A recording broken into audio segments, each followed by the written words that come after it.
Ladies and gentlemen, welcome to the SoFi Weekly. What do you think about this week? Well, I think it was a crazy week with the carry trade issue and back and forth, and then there's politics, and then there's also the potential for Iran striking Israel and stuff. They're releasing a lot more announcements for product innovations than they were in Q2, and I think it's going to be a leading indicator going into the Q3 earnings. I'm starting to put the pieces together because I'm saying, okay, since Q2 earnings a couple of weeks ago, we've had like 4 or 5 different product announcements. We've had the 2 credit cards, we've had the subscription, we've had the small business stuff this week, and we've had the non-permanent residence. It's only been 2 weeks. And meanwhile, we were starving for product announcements like a month ago. So it really seems as though management is like putting their foot back on the gas for a lot of new innovations coming up. By the way, they're updating the app pretty frequently. I think we're at 3.3 already. That was surprising. I didn't expect that to happen. Well, I don't know who said it, but Tevis said it or somebody said it, that maybe after they've integrated Technisys and Galileo to their platform, it makes it a lot easier to ramp those changes up, right? Because that seems like what they're doing. But also, I think Noto's just getting a little bit of sick. The end of his call where he said, no matter what I do, you're not going to give us any credit. I think he's just throwing down the gauntlet. I think he's tired of playing defense now. And I think he's going to start playing offense pretty dramatically, especially because he thinks the macro is going to be with him. It's definitely a green light for him to push a little bit harder if the macro is going to potentially rate cuts or something. Hopefully it's not something too dramatic where they're having to cut rates because they're on a significant back foot. That would also hurt SoFi as well. But I said in January, I thought it was 2 or 3 rate cuts, and I thought September and November or September, December. I still think that's the case. I don't think they're going to go to 50 in September. If they do, I think it'll say, we're going to watch the data. You got to watch the data around presidential elections because, the independent data gets skewed. I think they're going to wait, but I think he'll probably announce something, and he's giving a speech at the end of this month. I think he'll probably say something to the fact that, we'll probably lower rates in September.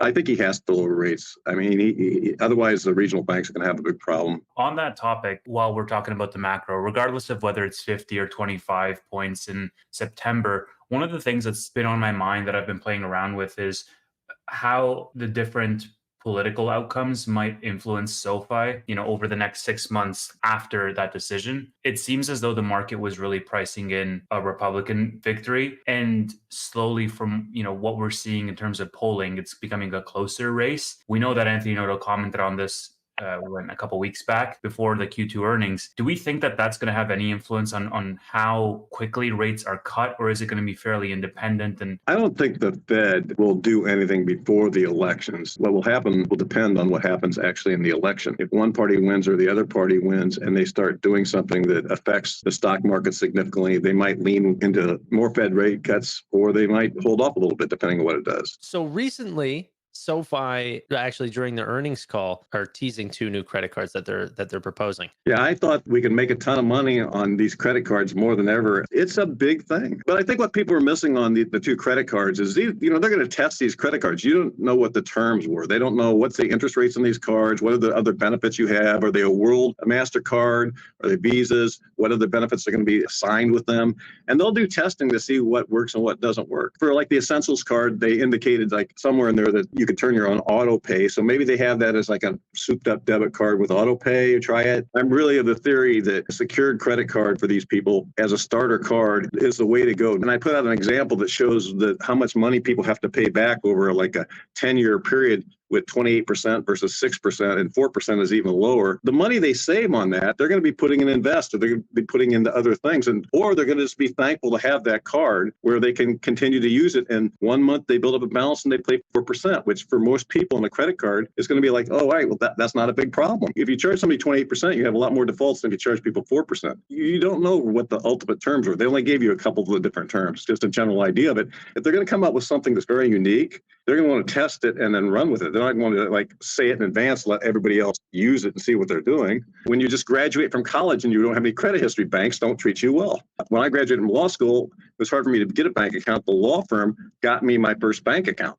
The idea that Noto had about making this a one-stop shop for people and young professionals, and if you have that kind of secured credit card, you have no default. It teaches people to maintain a balance and use that balance, and then be able to advance in the ecosystem, and they're never going to get out of the ecosystem. If you read the disclaimer in that blog post, they said, we're testing this to a small beta group who we are inviting to apply. Where do you think those users are coming from that beta group. They're coming from SoFi Money. They have the pool of people at SoFi Money. They have all of their spending and buying and saving patterns and investing patterns. They have every data point from Relay. They can be really targeted around who they want to test out with this card. And based on those results, adjust what the benefits of those cards would be, where that sweet spot is between, rewards given to users versus the sustainability of that card long term. Where we see the distribution of products right now for SoFi's financial services is not in credit cards. Credit cards is one of their smallest segments, and yet that's where they're investing a lot of their time and effort. The ecosystem benefits of this card alone allow them to, number one, make very data-driven decisions off of the SoFi Money pool of people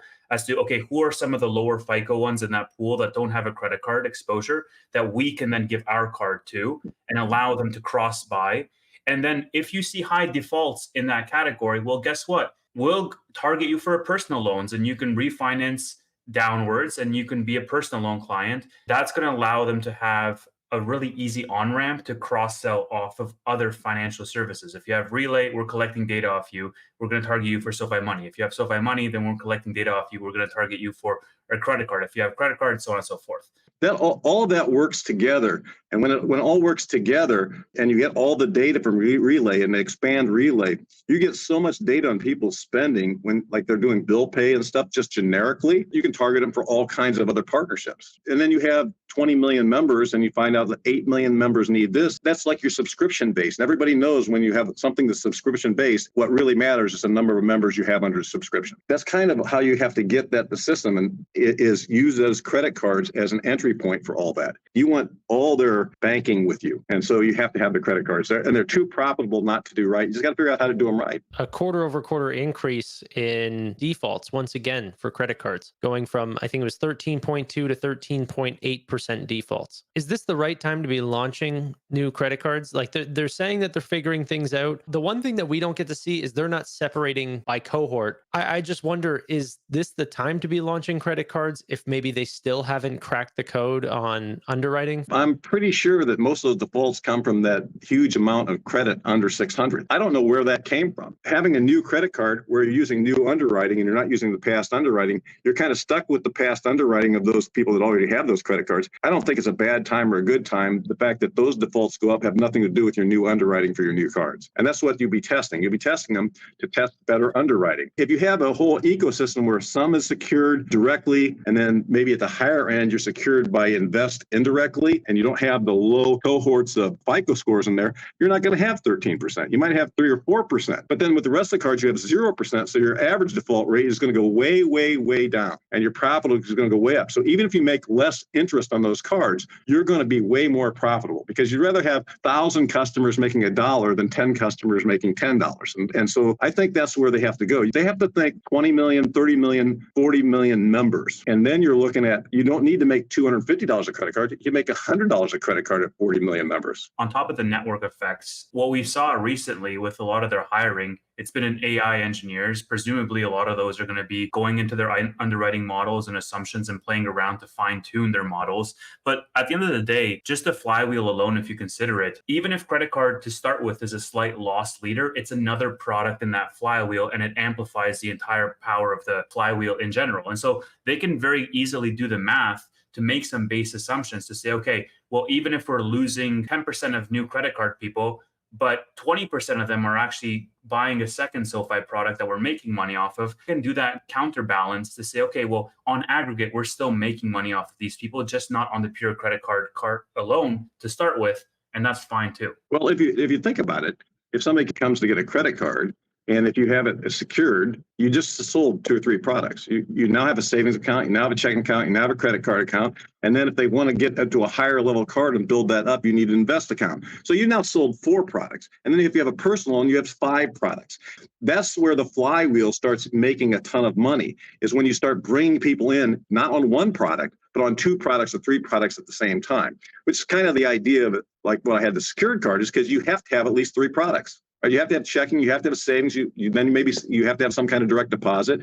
In the end, it's all about having good products and a lot of members. And when you have members coming in at 1 product, You go, okay, well, we sold 1 million products. If you have members coming at 5 products, you sold 5 million products. I'm surprised that the Essentials card is not a secured card because that seems like the exact card. You don't know that yet. You don't know what interest rates charged on that card. One of the people that follows me was saying, well, so you're just like a souped up debit card. I go, yeah, it's a souped up debit card, but you can have a balance and learn to manage your balance. Giving them that balance at 4% interest, you still have the 4.6%. You don't have to pay them when it's in the vault. You have 4% they're paying. That's 8.6%. You have the turn on the credit card's usage when you give them 1% rewards, so they're getting nothing now, but you get 1.2 interchange on that. And they turn it 5 or 6 times. That gives you 5%. And then you don't have any defaults. It's 4.5%. So your comparative return on that is 18, 19%. And they're not making anywhere close to 18 and 19% before defaults on their current card. If you spread this out and look at the ecosystem and how it potentially could develop into a subscription model to get something better, and that subscription model could pay a fee. What Robinhood doesn't do the right way is they don't require you to put a money in invest. They incentivize you to put money in their brokerage to make money to cover the cost of their card. But they have the reverse incentive because their margin rate is so low and their credit card rate is so high, it doesn't really model out. But if they switch that around and require you to put more money in there, you have to have a certain factor of how much money multiplied times your credit limit that you would have to have in there to pay for those rewards. I think the Premier card, they're going to stay away from a while because they're going to see how much it hurts Robinhood.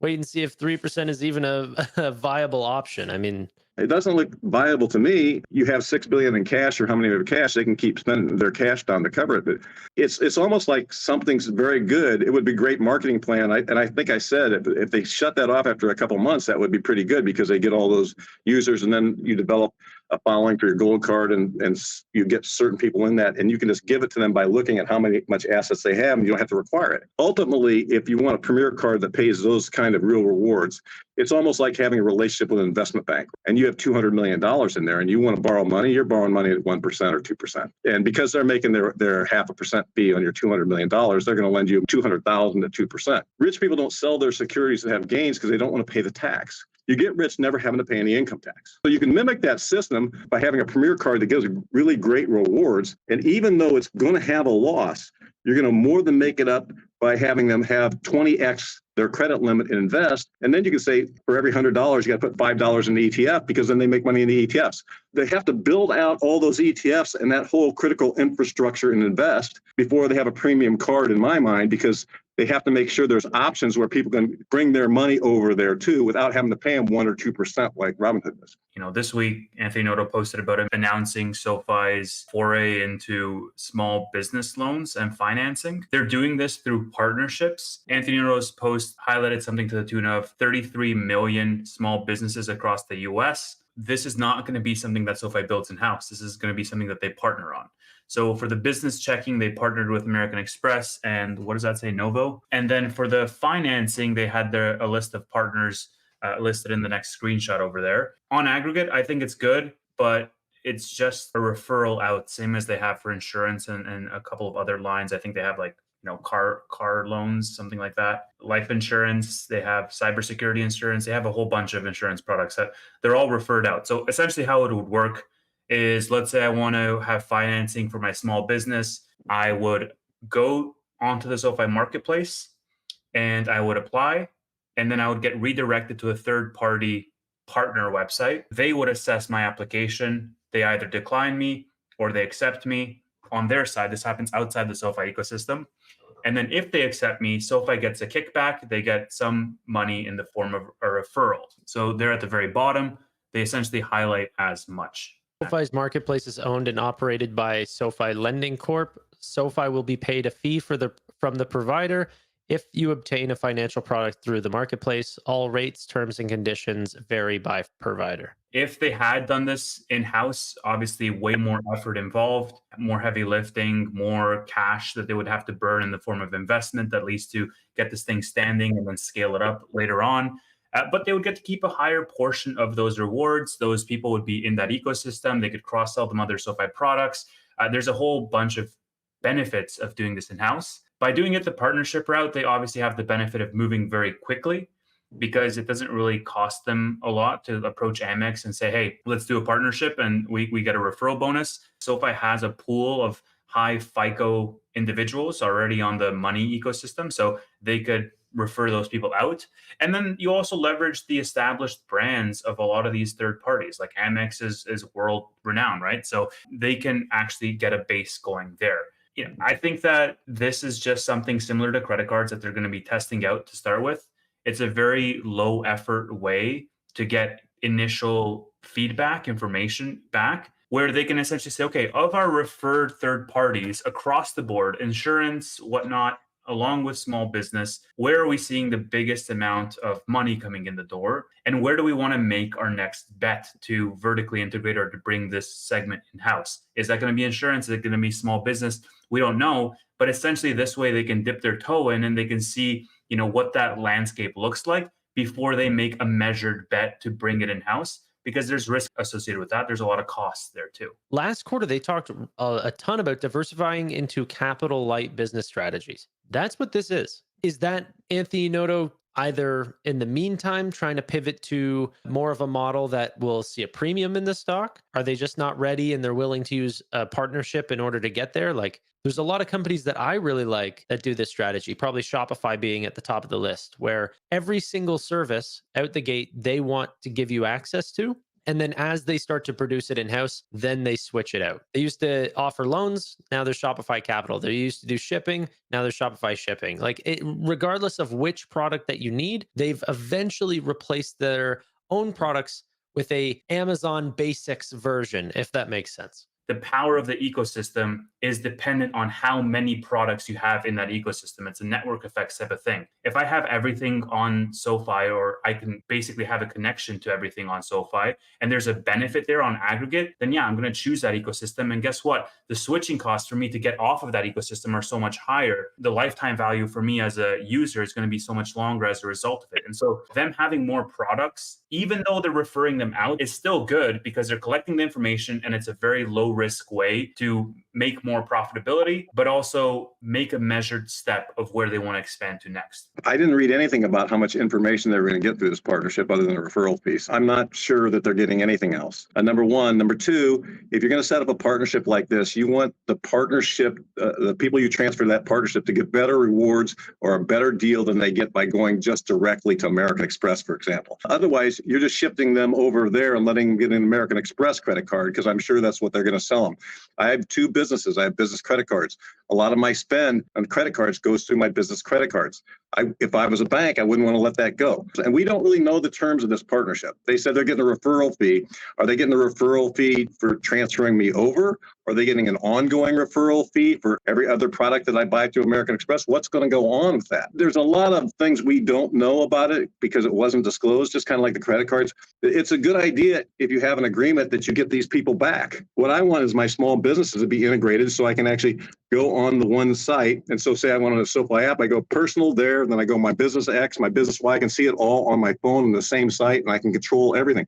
I don't want to go to there and then to go to Bank of America and then the American Express and it's co-branded with SoFi. I mean, and we don't even know what it is. Is it just a referral fee? Because if it is just a referral fee and you're not getting any better deals, I can see people go, but then other people can go, oh, if that's such a good deal, I'll go to American Express. And then American Express is going to send you, like I get every day in my business from everybody, is how about an American Express business card? And then how about American Express business loan? And are they making money on every product they sell to the people that are transferred over? I don't know, but they should be. On aggregate, Tim, would you rather them not have introduced this at all as opposed to having introduced it in this way? Advising the CEO, I'm going to say, you know what?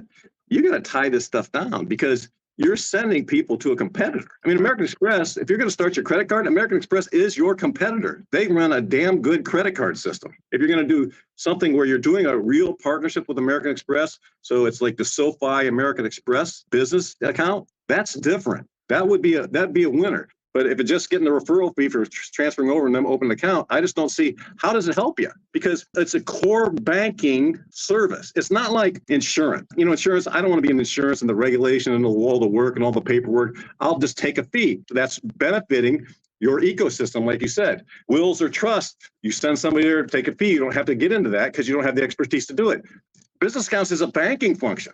After credit cards, that's the next big thing to do. He's probably getting a lot of pressure to do it. And so people say, well, let's do it this way. But you got to give Anthony Noto a little bit more credit than for me just to speculate that they didn't have anything in that agreement to do that. And it's just a referral fee. Because I'd be really disappointed if it was just a one-time referral fee, because you could have negotiated a much better deal than that. I mean, look, if I was playing devil's advocate, and I'm not saying that they're doing this, but they are referring if their FICO scores don't meet that requirement. And so if businesses is not really a direction that they actually want to go in, then this is all gravy for them because they're not going to be competing for that business market. That's a fair comment, except I just don't see how they want to say they'll be a major 10 financial institution without having any kind of business banking. That doesn't make a ton of sense to me. I'll guarantee this is a temporary thing until they can get it started. The question is it a good idea to do it as a temporary thing? So if I'm negotiating that for them, I'm saying, okay, American Express, we want to send you this and we want a referral fee. And then every time they buy a product, we want another referral fee. We want an easy way for them to transfer over to us when we have a service. And when you transfer them back to us, we're going to pay you a fee, because it's like paying American Express a fee to get the customer back. That's something they will agree to, because, and you can agree to it because that's just like another customer acquisition cost. But you got to get those people back that you send over. I was never worried about the business loans because every single loan product is temporary and Right. you have to win over that business every time. Right. A checking account you can have forever. It makes it a little bit more of a permanent switch. It'd be very hard to win them back. I'm sure as they move, I don't have access to the app, so it's hard for me to know if Relay is also tracking the business side and if SoFi is tracking activity that they have in external business accounts as well. I think it would be very hard for them to offer checking accounts without offering lending as well. And they can't turn everyone away. Whenever it comes to them launching in an environment where rates are cutting, they're hoping for massive booms in home loans, student loans. Personal loans are still going to stay in with high originations. I don't know if they have the capacity to add another segment. Like, that's going to be very hard for them. When they're ramping up credit cards at the same time, you're probably absolutely right. So for example, if you build up credit cards to where you have $1 billion or $2 billion of credit card debt, that's going to affect your ratios too, right? So, I don't see a problem in doing it as long as it's negotiated right, if you can actually get those deals from American Express. Because, if it's like the SoFi American Express card and it's just a branded thing and you get referrals on everything that's done over there for 20 years, and that's not bad, because if they don't come back, you're still getting paid for 20 years. If you're just getting a referral fee and they're gone, and then they get American Express credit card and that all goes to American Express, and they get some loan from American Express, that all goes to American Express, then that's a problem. You got to manage your ratios, and they're coming into a period where they're going to have a lot of personal lending. They're going to have a lot of refinancings. They're going to have a lot of mortgages. Hopefully they sell these. But even if you sell the mortgages, and even if you sell most of the personal loans, you're still going to have to retain some of them, and it's going to eat into your capital ratios, and you're going to make a lot of money, and you got credit cards are going to increase it, and you're going to make a lot of money. And so doing the business launch has got to be delayed at least a year or two, and they get so much pressure on it, they probably wanted to give somebody an off-ramp. I'm not like 100% against it. I just always want to negotiate better terms. If it was going to be a referral in the first place, why offer this now? Why not 2 years ago? We were expecting SMB loans this year. They were hiring people in SMB, tons of hires for these jobs. And then right whenever they could announce a product like this, they announce a referral to their competitors instead. You want to be a major financial institution, look at all the stuff they have on their plate. So now they have the student loans, then they got Technisys, and they got Galileo, and they've got Wyndham, and they're trying to integrate all that. And then now they want to do credit cards because they finally figured out that credit cards is really going to be a ton of money. Credit cards is a lot more money, a lot faster than business accounts, and with a lot less internal allocation of employees for once you get it going. If your choice is that or the business account, I know Steven, your guy with you, he says business, but I say credit cards. Because if you do those right, you're making billions of dollars. You're making $1, $2, $3 a share over the next 5 to 10 years. Business accounts are kind of tough because you have to have the back end, you have to have the TurboTax and the Quicken connection. Like if you take the secured card and you model it out, set up your checking and your savings and your credit card, the underwriting for the credit card is very minimal because it's secured. Business accounts take a lot because there's a lot more paperwork in business accounts. Credit cards, because we already have one, people look past it because they want something to ramp profits. But the key to the castle is already in our arsenal. I can maybe name 1, two multi-billion-dollar startups for business banking, right? Mercury, Brex. I can name a ton of multi-billion-dollar credit card startups. There's a That's what ton of money in credit cards. This is Golden Pacific Bank. They're now a division of SoFi Bank. Up in the top here, we have personal accounts, and right beside business accounts, business checkings, business debit card, business savings, business loans. We own this company. What's going on? Like, can we not just put a SoFi logo on this and send it off? This is why I think that it has more to do with capital constraints. We so clearly have the regulatory needs to offer business accounts if we own the company that's allowed to sell business accounts. Is there a new form to be signed for SoFi to call Golden Pacific Bank SoFi Bank and offer the business accounts through there? I mean, they have the code. Their whole set of compliance for signing clients on Golden Pacific Bank would be the same forms that are needed to send forward for SoFi. They yeah. regulate and operate in the same states. I don't understand why it would be any different. This is why I think it's a capital constraint issue. I agree with you. I think it can be a capital constraint issue, especially if it ramps up really quickly. And if you're ramping up that quickly, ramping up your personal loans, you're going to be ramping up your mortgages, you're going to be ramping up your student loans. That's a scenario where you get into a capital restraints. That's why when they do the student loans and the mortgages, they're going to sell all of those. They have to. There's too much demand, a slowly lowering interest rate environment. They could get capital constraints. They're a huge percentage of the personal loan market, and you have people that will refinance. You're still going to get a lot more loans. And if you did business banking at the same time, that would be a problem. So maybe that's what they're doing. This is the website traffic over the last little bit. In July, this darkened blue, we got 16.58 million new views onto the desktop/mobile app. This is higher than the last high that we got in April of 16.35. What kind of quarter are we going to get? Are we going to get this Q1 like quarter, very high across the board, or is it going to continue downward?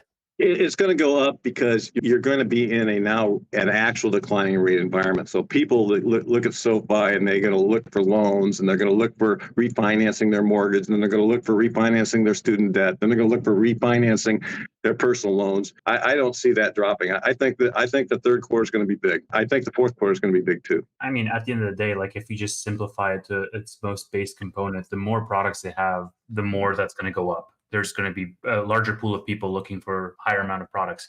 On Wednesday, SoFi announced that their Invest product was going to be available to non-permanent residents living in the US, so that, if you're living in the US and you're not a permanent resident, you can now open a SoFi Invest account. My whole take on it was that SoFi has 9 million members. The US has 340 million people. If they just said, okay, what is the eligible pool of people for SoFi Invest? You take 340 million, and then you say, okay, 18 to 55-year-olds or 60-year-olds, FICO score XYZ, income XYZ, you still get a number that is many multiples higher than the total number that they have right now for their total members, let alone their total Invest members. And so I thought that it was fairly insignificant from a math perspective. The main benefit that I gave it was as a marketing and brand play, it's good because it amplifies that get your money right slogan. But other than that, I didn't really put too much emphasis into it. It's a little bit more paperwork because they're non-residents, and you got to file other reports and forms. But if I'm ever going to expand outside the U.S., a little brand building with people,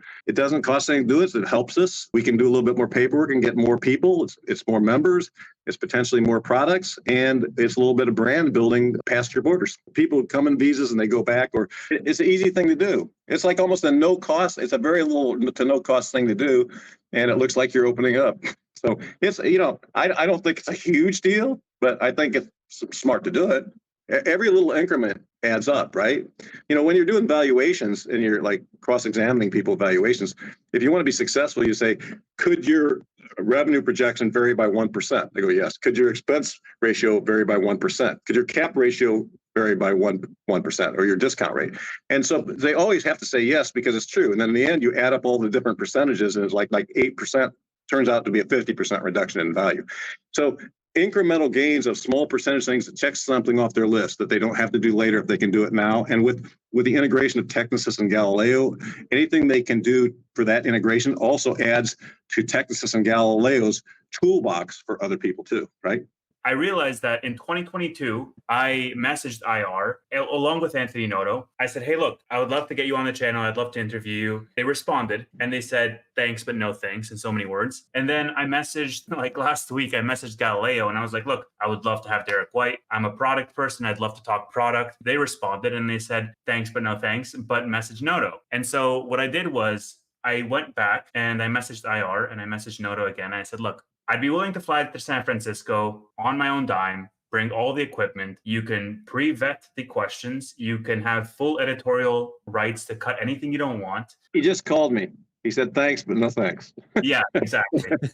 They're like, if you're not Chris Hager, we don't even want to talk to you. So it's really a legal issue with a problem with those guys doing interviews like that. The lawyers vet everything you say. The whole conference call is scripted. They know what the questions are going to be sometimes, and they know what the possible questions are going to be, and they prepare scripted answers that the lawyers review for every single thing.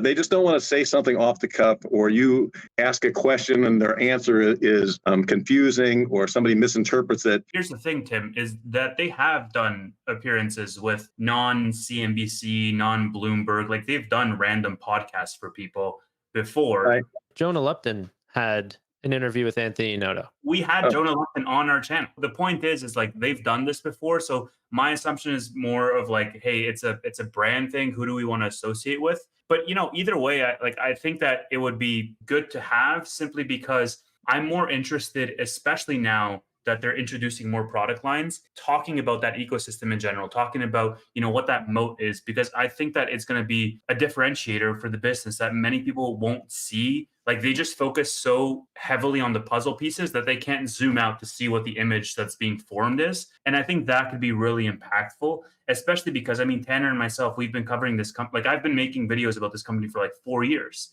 And I think that would be a really interesting conversation from that product perspective in general, just to understand what that vision is and what that end state picture looks like. Here's, I think, would be an idea for you, which could work. You don't say, I'm going to give you a bunch of questions about a bunch of different stuff. You ask them, how can I help you? Like if you're going to launch a product, how about come on the show and give us a little spiel about launching the product? And we'll just ask you some general questions that you want to emphasize, and start that way. Develop a relationship with him where it's easy, where he can get the lawyers to say, okay, we're just going to go do this as a similar pitch to what I'm going to give at Idaho or wherever, and he'll throw you a bone on that. But an open-ended general questions about everything, you'd have to be way more specific. That's just my advice. Yeah, for me, I'd love to just start the conversation and then we can talk specifics. I'm sure that he appreciates the hard work you guys do. I think that's true.